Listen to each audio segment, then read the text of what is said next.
Now, Sports Talk with Broads. Here's Hunter Brody. What is going on, everyone? I want to talk about the current state of the Philadelphia 76ers, including the head coach, because it's a hot discussion right now, and I do believe it's fair that Brett Brown's seat is hotter than ever. I have supported Brett Brown throughout the last few seasons, but I'm not this insane lover that I think he's the greatest coach in the world. I've mentioned so many times that he has flaws. I just think he doesn't get as much credit as he deserves. I think he's a good head coach. He's in the mix with the rest of the good head coaches in this league. He's not elite, he's not great, but he's not the dumbest coach to ever live, and I think that is a big-time narrative with this guy that's so unfair. But what's not unfair is him being on the hot seat. It's a discussion. They're 23-13 at this time, and they're in the 6th seed. That's not the product that we were told this team is, and that's not what this talent is capable of doing. They are way better than what they are showing out on the court, so I understand the frustration of why Brett Brown should be on the hot seat. There's so much to talk about, but before we do, we need to hear a word from my sponsor, SeatGeek. Do you want free money? Do you want to go to a game and save money when buying tickets? Well, if you use the promo code BROADS at SeatGeek's checkout page, you get $20 off of your total purchase. So get yourself to a game today and use the promo code BROADS. All right, so I'll say this. When I heard the quotes after the Pacers game from Josh Richardson, Tobias Harris, Al Horford, Ben Simmons, there's something to what they're saying. It would be stupid of me to just throw that away and put it in the trash. They are talking about what's going on inside the locker room right now. They lost 3 games in a row once again. When I hear Al Horford talk about what's happening, he's a pro's pro. He is a legit veteran who has been around a long time. I really value what he says. Not that I don't value what Ben Simmons says or Josh Richardson says, because I absolutely do. But when Al Horford comes out and talks about what's happening, I listen just a tad closer, because for some reason it means more to me. And there's something going on right now when it comes to accountability, and the message might be a little lost. The way coaches work in any league, the NHL, the NFL, the NBA, it's a cycle. Sometimes there's a coach who knows what he's doing, but a message runs dry, and there needs to be a change-up. And it's possible that that is what's happening right now with the 76ers. But I will counter that by saying this. Is it the right time? Is the right guy out there? Is there someone waiting for the Sixers to call that wants to take the job? Because you can't just fire someone and say, well, fire anyone. Who cares? We just need something new. Well, that's not fair, because what if you hire someone who stinks, who's not good, who doesn't know what he's doing? And don't tell me, well, that's what Brett Brown is, so what's the difference? No, you can't just fire someone and have no game plan whatsoever and pick someone up off the street. There needs to be a strategic look at this. Also, date it back to last year. How many times did the roster turn over? 4 times? I mean, there were like 75 different Sixers teams last year. When you now enter the offseason, and then you throw Al Horford in the mix, Matisse Thybulle's in the mix, Kyle O'Quinn is in the mix. It's a totally different team once again. And now you want to change the head coach on top of that? Now, I think there's something to be said about being a player's coach. It works. Doug Peterson is a player's coach. That's absolutely true. It's working. Alain Vigneault is a player's coach who holds his team more accountable and is a little bit harsher than, say, Brett Brown is, but there's value in being a player's coach. I think this team might need someone at this level of Ben Simmons and Joel Embiid who can be a little tougher. I'm not saying to fire the coach right now, though, because I always say this, and it's just the way I process sports. The players are the reason why the Sixers are 23-13. The message running dry is a factor, but if Ben Simmons isn't playing hard that night, to me, that's on him. Why do we give Ben Simmons a free pass for not working hard? Why do we give some of these players a free pass for not being ready to play? They are professional athletes. It's on them to get themselves ready to play a professional sport. The message can play a factor, but you can't just say, well, okay, well, it's not Ben Simmons' fault because, Brett Brown's the coach, so it's his fault. I'm sorry, I can't go that way. I actually demand the players to play hard. God forbid I do that. Now, in an 82-game season, I don't expect them to do it 82 games because I understand that human nature comes into play. But what they have been giving us, whether the message runs dry or not, you got to compete harder. You just have to. That goes on the individual players. I'm sorry. That's how it works for me. With that being said, though, as I stated, there is some sort of accountability issue that is playing a role in what's happening. Now, let's hear what Josh Richardson had to say. Here's his quote. I don't think that there's enough accountability in the locker room right now, honestly. I think we got some new guys who don't want to step on toes, including myself.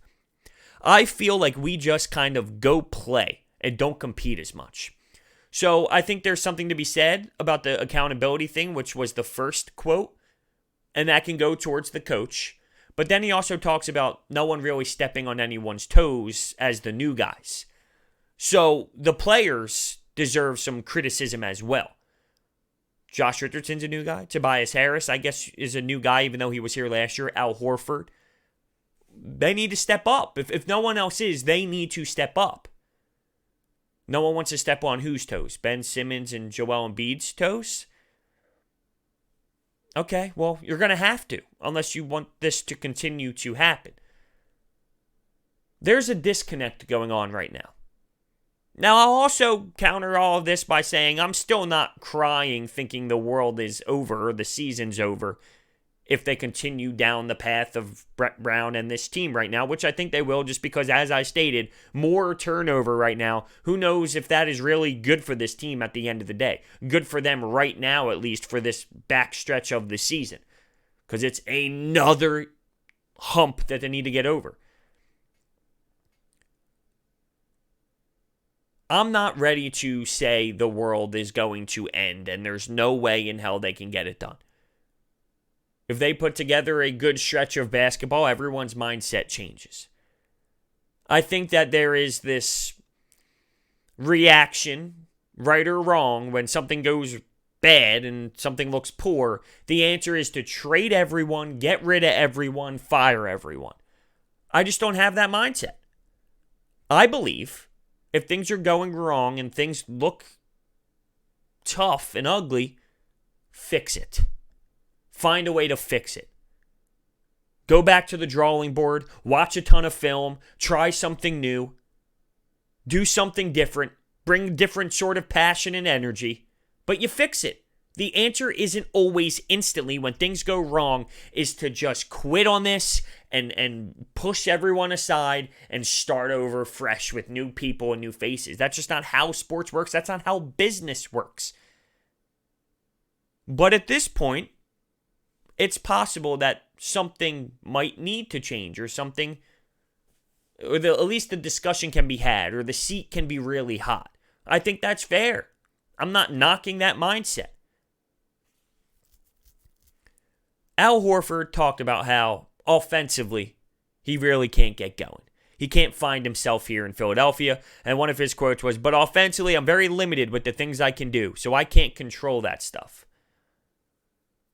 He's having a hard time. His identity is lost on this team.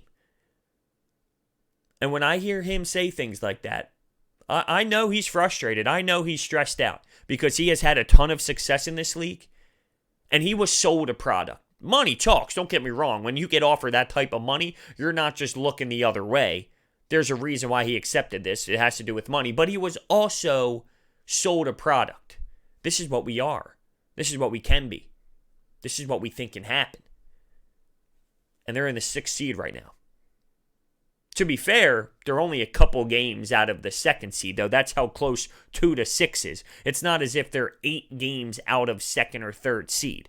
everyone is so close together, but still 23-13 is very unacceptable at this moment, and I totally agree with that. Brett Brown has been surrounded when he was in San Antonio with Tim Duncan, Tony Parker, Ginobili, and a lot of true professionals. This is not what he has right now in Philadelphia, and quite honestly, you don't get that everywhere you go. The NBA is filled with all of these big personalities because, let's be real, the players run the show. That's how it is. So I wonder if he's struggling due to the fact that when he was very successful as an assistant, he had guys who were willing and wanted to be the best of the best. They say it. Ben Simmons talks about it. Joel Embiid talks about it. I don't know if they really mean that, though. I don't think so. I mean, they really haven't shown me anything to think that they really want to be the best in the league. To go to my next point about if a new coach did come in and he had a different personality where he was strict. This whole discussion about sitting Ben Simmons, if a new coach came in here and said, Ben, I'm sitting you until you start making jump shots, that's so silly to me. That's laughable if you think the answer is sitting your best player, one of your best players, because he's not shooting a jumper. As I just stated, the players run the league, right? The players do. It's 2020. That's how this works. So if you think a coach sitting Ben Simmons is going to make Ben Simmons think, yeah, you know what? Yeah, okay. I'm going to start shooting now. It's a different era. These athletes are different. That's not his reaction. His reaction is, screw this guy. Who does this guy think he is? It's not 1980 where you can scream in guys' faces, spit in their faces, smack them in the faces, and get them going. These players are not the same mentally. You got to treat them softer. Now, you can be more strict than Brett Brown. I'm not saying you can't be. But you can't just start sitting your top guys. It's just not how the NBA works. It's not how the NBA works. It sounds great from the outsider's perspective because, hey, it works with 16-year-olds and 15-year-olds and 14-year-olds. You're talking about guys that make quadruple what the head coaches make. You're talking about guys that have all the power. They have all the power. The players do. It comes down to if Ben Simmons wants to do it or not. That's what we need to wait for. We need to wait for him to really want to do it. I'm just giving you my opinion right now on where this team is at. I think it's fair to say the seat is hot. And I think it's deserving because the team is underachieving. I'm totally okay with moving on from Brett Brown if the right guy is available. I do think after reading these comments and hearing these players talk that there is some sort of message that is being lost at this time. Sometimes good coaches lose their message and coaches are just a big cycle and a big circle and new hires have different voices elsewhere and all of that. I don't know if, one, it's the right time, and I don't know if, two, the right coach is waiting for this team. Don't give me Mark Jackson's name. Just don't give me Mark Jackson's name. That's just falling in love for a big name. Van Gundy's the name. It's going to cost a lot of money, though. He's in the booth for a reason, and who knows if he would even take it. I'm not saying to fire Brett Brown right now. I'm saying the seat is hot. I don't think the team is absolutely screwed if they continue to go to war with this team and this unit right now.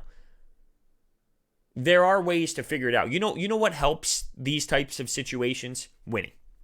If they win basketball games, all of this changes.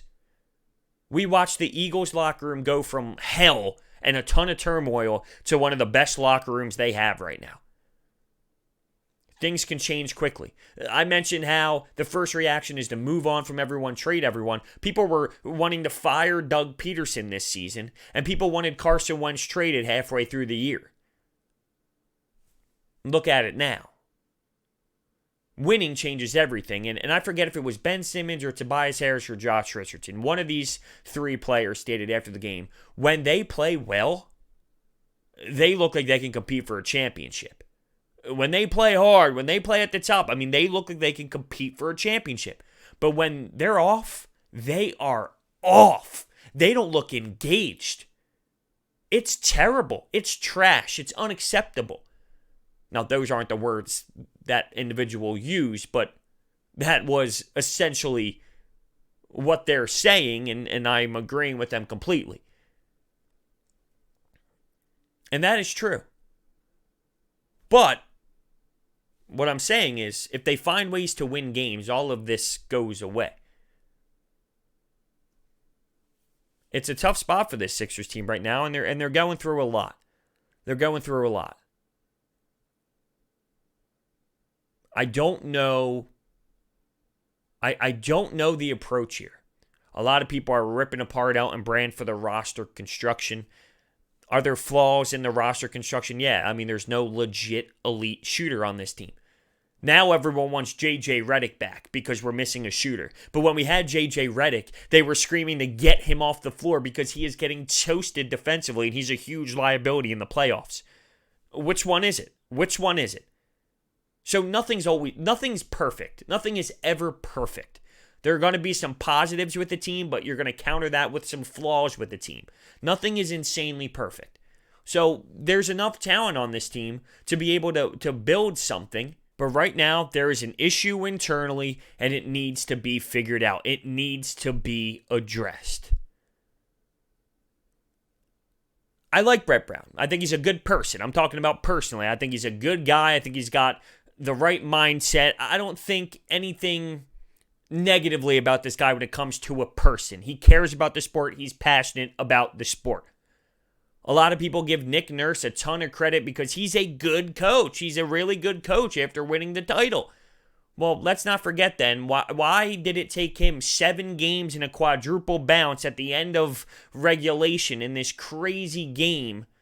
Why did it take him that long to beat Brett Brown if Brett Brown is one of the worst coaches ever in the history of the NBA?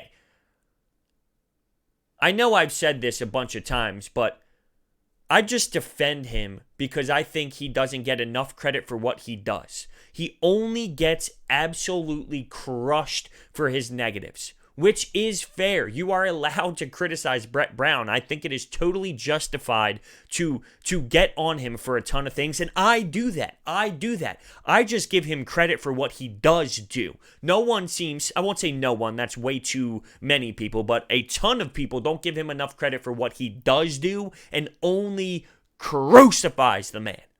So that puts me in this position where I defend him more than most. Never, ever, ever would I say he's the guy automatically right now. I don't know if he's the guy. He's got flaws in his game. But I'll say this. Right now, something's happening. And I don't like it. And I can sense it. And I can see it. I'm not delusional. I just don't know what the answer is. The answer isn't as simple as a new coach changes everything. Ben Simmons shooting is a problem. Joel Embiid has only played the sport of basketball for what? 7 seasons, and now he's playing at an NBA level. His IQ is not there. A coach comes in and it just automatically changes that? Absolutely not. That's a process. That's another few years to develop what his game is. There's a lot. There's a lot to figure out. And I don't know the answer. I'm just bringing up the fact that, yeah, I can smell something right now. Hearing these players talk after the game, I can see the frustration and I can see the value in what they're saying. Elton Brand should hear that and come up with an educated decision on what the next move is. Keep the guy. Let him know the seat's hot. Let him know he needs to switch some things up or he's not going to be here for much longer. Tell him, call him in your office, say, yo, Brett, listen. 23-13 is not it, man. So figure it out. The way this organization works is very similar to the Eagles when it comes to Howie Roseman, Doug Peterson, upper management. They come together and they discuss things. It's not one guy with all the power and they're like, screw it. We're doing it this way and this is my way and screw everyone else. It's an organization that respects the higher up guys and they come together and they have meetings and they communicate with each other, which is the right way to do it. But I think the conversations need to at least start picking up. They need to start picking up. Because it's a common theme right now. Losing to the bad teams. Not being ready to play. But I'll always say this. Always, always, always, always, always, always, always. Stop giving the players a free pass. If they're not making their shots, if they're not out there battling and giving it their all and really working hard, stop giving them a free pass. Make your shots. Get in the gym and work harder. Get to those spots and practice harder. Hit the gym. Make sure you're able to deliver. Prepare yourself properly. Eat the right things. Go to bed on time on game day. Don't let them walk without getting any criticism either. They deserve just as much. Just as much. That's what I have right now when it comes to the 76ers, and I think it's fair. I think everything that I said is fair. We're just going to have to wait and see what happens with this team. As I stated, winning cures everything. If they start winning again, then things will change within that locker room. The way they played against the Milwaukee Bucks, why can't they do that? We have seen them. We have seen them win big games. We have seen them beat the Raptors, the Heat, the Denver Nuggets, you name it, the Bucks. The Pacers, not this time, but the time before, like we've seen this team look great. It's just not looking great enough. And they're losing to bad teams, and that needs to change. So many questions. We'll see what the answers to those questions are as the season keeps moving forward. Once the Eagles season's over, it's going to be brutal. If they think it's brutal now, it's only going to get way worse. They are lucky. The Sixers are lucky that the Eagles ended up making the playoffs and extending the conversation of the Birds for another week because they are going to get rocked once the Eagles season is over, for the better or for the worse, and only time will tell. Thank you so much for watching. Hit that thumbs up button, subscribe, and I will see you next time.